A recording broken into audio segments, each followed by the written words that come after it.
MiniGP70's up next here at Wilton Mill for the FAB Racing British Minibikes Championship with Harvey Claridge and Callum Beach on the front row. These riders from as young as 9 years old on two-stroke Metrokit bikes with 70cc engines, hence the name MiniGP70. Casey O'Gorman is third on the grid alongside Jay Avell, with Brodie Crockford and Louis Rendell on the third row. Owen Mellor, Luke Coggins, Oscar Pinson is ninth from Elliot Dufton, and Chris Johnson rounds out the grid. It's not the biggest grid this weekend, but there are more bikes in the offing for the later part of the season, we hope. And as away we go, Harvey Claridge gets a beautiful start, and look, Casey O'Gorman straight up to second. What a cracking start from him off the grid, but Claridge leads the way as they go up towards Manuel's Bank. This is Casey O'Gorman's first race in MiniGP70. He's been plying his trade in the MiniGP50, the championship in which he was unbeaten before the earlier race one, where he had that drama on the last lap.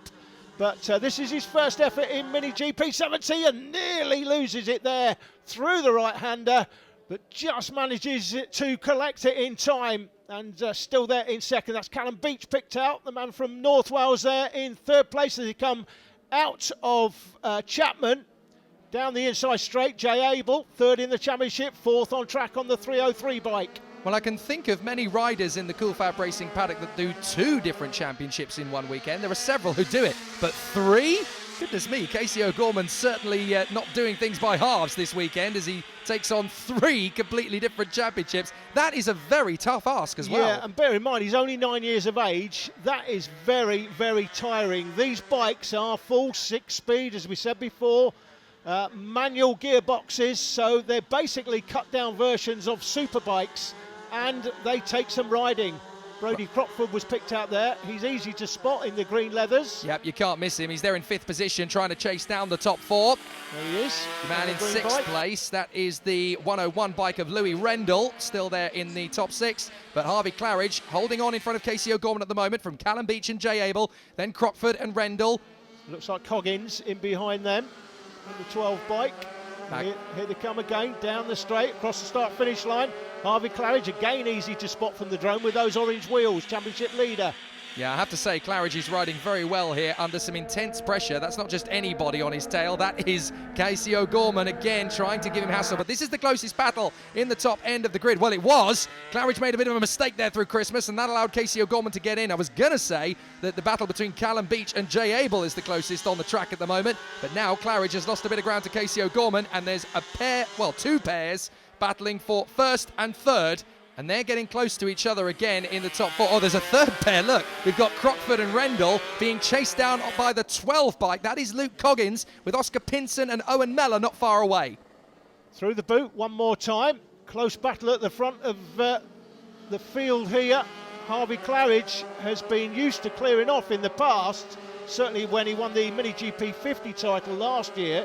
He was a comfortable championship leader in 2016. Not had it all his own way this year, and certainly won't be having it all his own way now that Casey O'Gorman has decided to make the move into MiniGP70. Coming towards the end of the year this year, he's obviously winding up for a full tilt at the championship next season, Casey, on the 7 bike. Well, I tell you what a debut this is for Casey O'Gorman in MiniGP70. But this is interesting because Claridge is used to being at the front in this class. Casey O'Gorman is used to being at the front in every class he's ever started. So he's continuing on with that incredible tradition. So the battle between Claridge and O'Gorman could be really interesting, especially if Claridge is in the class again next year. 2018 could see a head-to-head duel between Harvey Claridge and Casey O'Gorman, and that will be the hottest ticket in town.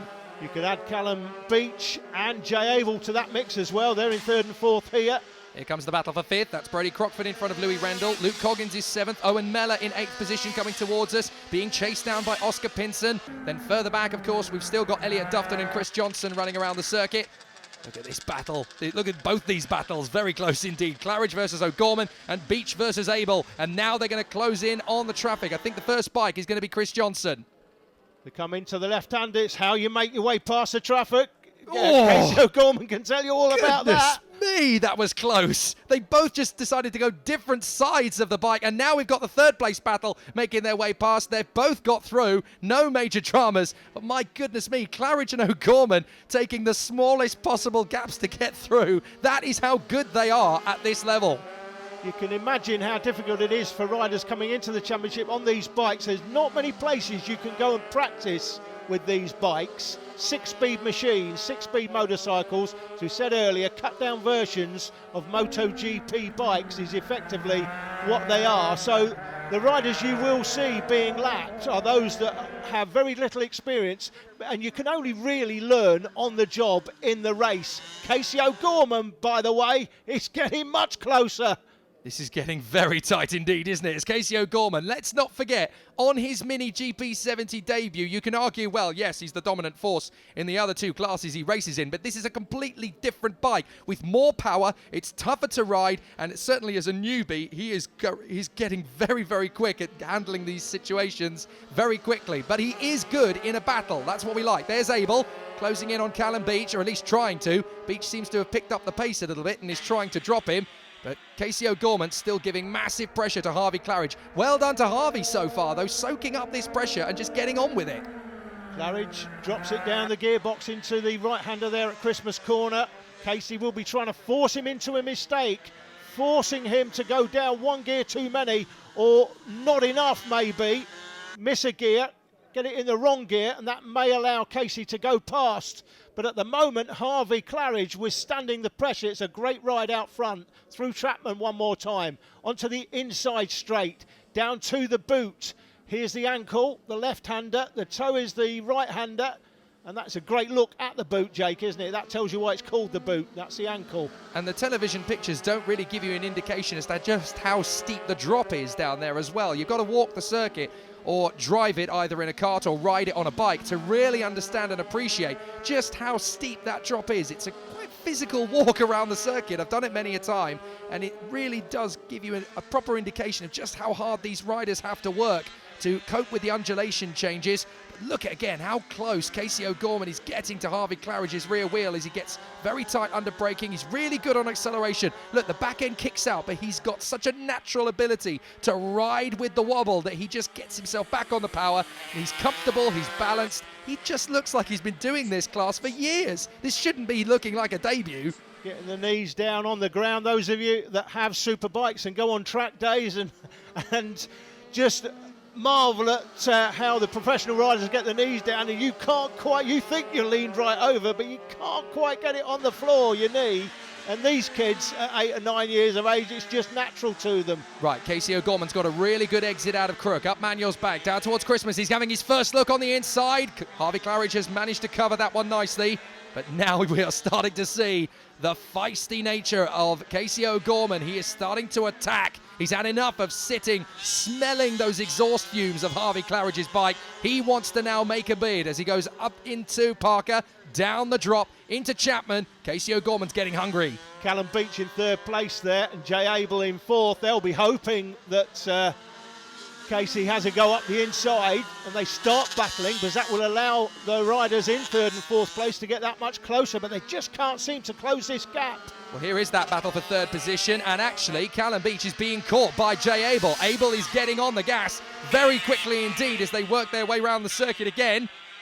As we've got a few laps to go here, Harvey Claridge in front of Casey O'Gorman, but the third position battle is stepping up a pace. Jay Abel has decided fourth position is not good enough. I am going to pressure Callum Beach into making a mistake. If he twitches, I am going to get up the inside. So they come through Inkermans, those two, in pursuit of the leaders, but it's going well for Jay Abel on the back of Callum Beach. It looks like he lost a little bit of time going through Christmas corner. He has dropped back a bike length or two, but he'll close that very quickly. Into Chapman one more time. Again, great pictures from the drone. Tells you exactly where the riders are. That's Callum Beach and Jay Abel coming underneath the drone there. Going through the left-hander at the start of the boot. That's the toe, through the ankle, and still Harvey Claridge withstanding the pressure applied by Casey O'Gorman. This is a fantastic ride from the championship leader out front. Yeah, this is showing his experience and his tenacity and his composure. Harvey Claridge just hanging on to the advantage at the moment. Look, he knows exactly where to position the bike. He knows that Casey O'Gorman is swarming around all over the back of him, and he might try a move or two, but Harvey is not going to let that bother him. He's just going to focus on his own racing line. He knows where to go down the gears. He knows where to brake. He knows where to position the bike. He knows where to get back on the power. Harvey Claridge coping with this very well indeed, as we've got a rider off to the side there, I just noticed. So we've got a retirement. But Look at Casey O'Gorman again putting the pressure on, and again Harvey Claridge just shrugs it off. What, have you got anything else for me? The impressive thing is, for me, Jake, when you look behind, that can be an invitation to somebody to have a look down your inside and go for the overtake.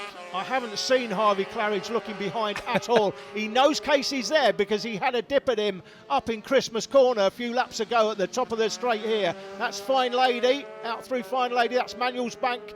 Casey had a look at him here, so he knows he's there, but he's not looking behind. He's just concentrating, as you say, Jake, on his own lines. Half a lap to go. Casey O'Gorman may try and move up the inside, but he'll only do it if he's confident he can make the overtake. He's not rash, he's not reckless, he's calculated, is Casey O'Gorman. He will only make the move if he knows he can get there. Bike off to the side there, just being recovered by the marshals, but I think Harvey Claridge is going to hang on to this. I'm not so sure, though, about third position. I think Jay Abel may be able to get a run on Callum Beach, possibly even going into the heel of the boot as both pairs work together. Casey O'Gorman trying his best to get one over, but he's not going to manage it. Harvey Claridge is going to take the checkered flag. What a ride! Claridge first, O'Gorman second. Beach does hang on to third in front of Jay Abel. And looking back, fifth position, that's Louis Rendell. Rendell has got past Brodie Crockford. We missed that, unfortunately, but he is there in fifth place.